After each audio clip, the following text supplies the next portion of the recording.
this. In this? Yes. How I got interested in this? Yes. Well, I was educated as a scientist, and at a certain point, this was during the Vietnam War, and I discovered that what I was researching, the army was thinking of using that to destroy the rice crops of peasants in the Vietnamese countryside, and I realized all of a sudden I don't want to be a scientist, because I don't want that what I discover someone uses for something bad. And I realized it's more important that we know, that we have a sense of values and know how to use things for the right reason than learning more things. So I think becoming a better person is more important than learning things. And so I decided, well, I'll go into literature. Turns out I wasn't a good writer. And I ended up in dreams, trying to develop my creativity. And I am good with dreams. And that's how I got into this. And Montague Ullman discovered me. He took me under his wing, and he apprenticed me for a long, long time. And that's why I'm doing this. And I really enjoy working with you people. Now, what's the next question? You have some questions. It's funny being on the spot, but you people mostly ask good questions. Any more? That's it? Do you wanna do the dream group in the next whole life, or you also has other things want to do?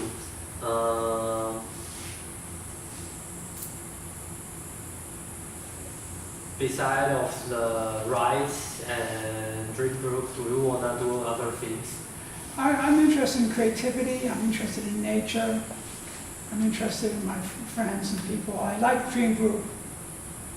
But instead of me doing it all my life, my main interest now is training other people. So I find people who are good at it and I train them to lead dream groups. I'm at the age of life when you pass it on to someone else, you know? And I still haven't given up trying to be a writer. I'm still writing. Any more questions? What thing do you gain when we share our dreams? Well, to tell you the truth, I've been doing this for a long time, but still, every time someone shares a dream, it's exactly what Angela said. You see something beautiful coming out. And so it would be very easy for me not to believe in people, because people are destroying the oceans, they're killing the fish, they're destroying the atmosphere, they're causing a mass extinction, they're ruining the economy, they're stealing money. When you look at the world, all these bad things are happening. But in the dream group, every single person we open up, you see something beautiful in there. And I can't help but feel that part of education is to take that beautiful thing and let it out into the world. And Montague Ullman, who invented this process, he used the metaphor of delivering a baby. There are people called midwives. They have no knowledge about biochemistry or about all the different biology of babies, but they know how to get the baby out. And that's what I do. I hope that with each of you, there's something beautiful inside you got to come out. And if you didn't get it, someone else got it. And something, because inside us is much prettier than what we do in the outside world, you know. That's what I get from it. And I like you people. You know, I feel like these people said, I probably won't see most of you again, but I won't forget you. That matters to me. I feel also actually very alien in Taiwan. I'm not like Taiwanese. I'm not like Chinese people. I'm not that type of person. I love nature. I believe in freedom. I believe in human expression and creativity. I believe in many things that are difficult to do here. I don't think earning money is that important. I don't want to be big, important, famous.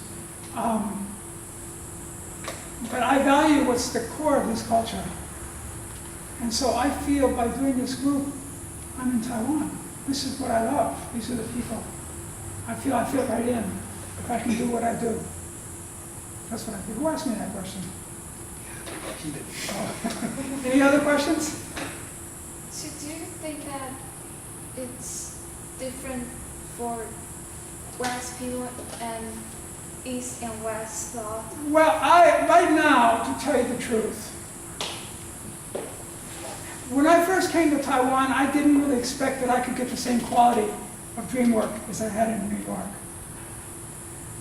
The last time I went back to New York, I was disappointed. With the Americans, I couldn't get the same quality that I developed here. So I don't think it's different. But for me, the Taiwanese are more special. The Chinese, you know. There's something here. There's there's something here that's been locked inside. And so it's pure. It's special. And when it comes out, it's really special to me. It's very pure and special and true.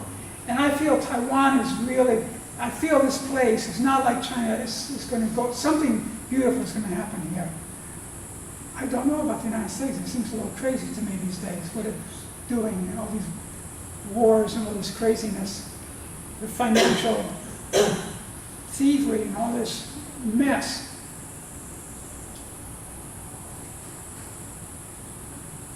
I don't think there's any difference between Easterners and Westerners, no. I just think that the conditions are different in different places. What do you think about this? Do you see a difference between Westerners and Easterners? Because you're half West and half East. There's a difference in thinking. I feel like the East is very traditional and they're very tight-knit with family and friends, and the West is more about independence and trying to achieve something by yourself. And there's the emphasis. And sometimes I feel like people in the West are almost willing to do anything no matter how selfish it is to get there. But at the same time, I feel like people in the East are sometimes a little too reserved, too scared to take a risk because they're worried about what other people think. Well, I find when we do dream groups, when the people open up, there's something beautiful, East or West, you know. So, I have nothing else to say. Does anyone have a question? You have a lot of good questions. She's a quiet girl, but she's full of questions. This is good.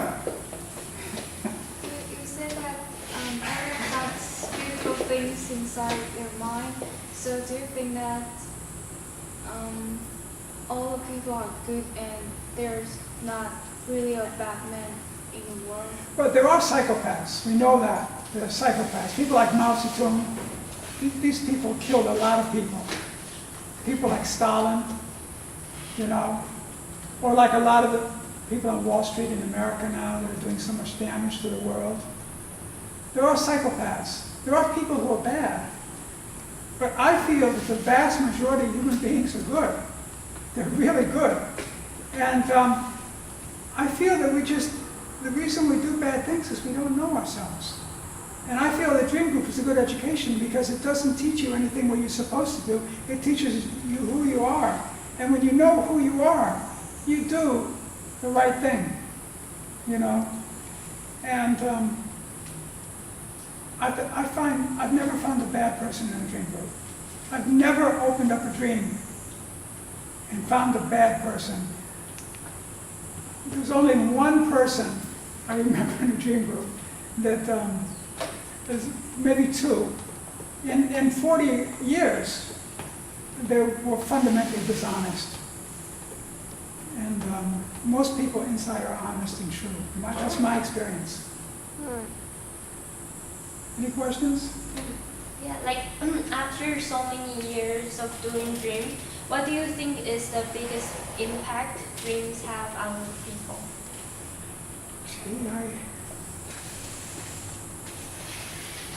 I'll tell you what, I think what it is, I think the biggest impact is once you do your dream and you find out that inside you, you have something that is almost like a God. It's so pure and true and powerful and creative.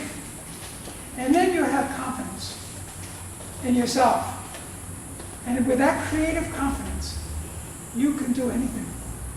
Anything, no matter what you love to do, you can do it. And to find that passion and that confidence, that what really matters to you is something important. And that the problem comes is when we think that we're nothing, you know. And none of us are nothing. None of us are nothing. Sometimes you have to dig pretty deep to find something, but it's always there, you know. And that's what I think the difference is. It sets people free. You don't have to get some degree to go out and do something real. You don't have to become a doctor. You don't have to do anything. You know, you just have to be who you are. And circumstance will lead you to a situation where only you can do the good thing, and then you do it. That's what I feel. Oh, and one more question. Is there any way we can learn about our dream when there's no dream group, when we are by ourselves? Well, one way is you can make a dream group, you know, get your friends together and have a dream group. But another way is just to look at the associations, you know. If there's some metaphor you don't understand, you look at that metaphor, what does it remind you of? What first comes to mind? And then when you think of that, what comes to mind? And eventually you can work it out. You can. Another thing is when you wake up from a dream, the moment you wake up, you get an intuition. Now, you usually don't notice it. And the intuition is not about the dream, it's about something in your life. So part of us knows what a dream means. That's the amazing thing. There's a book called Blink, about a kind of intelligence that's very fast. And you can become sensitive to that kind of intelligence and know the things that pass, that come quick in your mind. That's very useful. And then if you know what the dream connects with in your real life, pretty quick you can get the feel. You don't need to know the particulars like we do in the dream group, every little piece, you know. But you get the feel of what direction your dream is tending you. You know what I mean? I shouldn't trust that boy. Or I should trust the other boy. You know what I mean? Like the first intuition. Exactly, yeah. It gets you closer to your intuition. And that's what I found about people who do the dream group for a long time. Their intuition becomes better and better. School does not educate your intuition. It only educates your intelligence, which is the stupidest part of you. The dream group educates your intuition. It makes you more intuitive. It's so important, you know. Okay? See, I wasn't too nervous, was I? Okay, thank you very much. Thanks for coming to this dream group. Let me get out of in front of the camera.